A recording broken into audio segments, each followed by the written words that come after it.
Voilà, mon parcours d'artiste est un petit peu long à dire parce que je suis une artiste émergente, mais comme on peut le voir, j'ai pas 20 ans, donc je voulais être artiste depuis toujours. J'ai fait pas mal de choses dans mon enfance et dans mon adolescence, notamment de la musique, de l'écriture, des textes, des tas de choses. Le problème, c'est que mon père ne voulait pas entendre parler d'études d'art, ni d'enregistrer des disques, ni de faire des choses comme ça, créatives.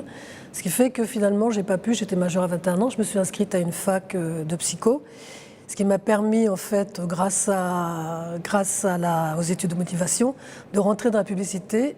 Et là, j'ai trouvé un milieu qui me convenait, c'était le milieu créatif, où j'ai pu effectivement exercer un petit peu mes recherches d'idées, mon imagination, faire des concepts, puisque j'étais conceptrice.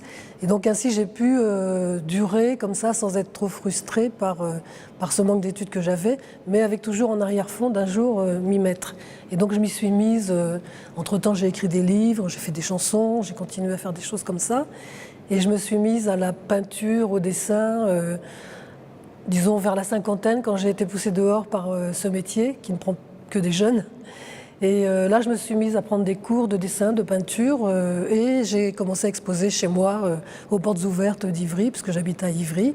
Et à partir de là, comme j'ai eu pas mal d'encouragement, eh bien voilà, je continue à faire de la peinture, je fais de la sculpture, je fais des collages, des montages, je fais des tas de choses maintenant qui font que je peux me considérer un peu comme une artiste.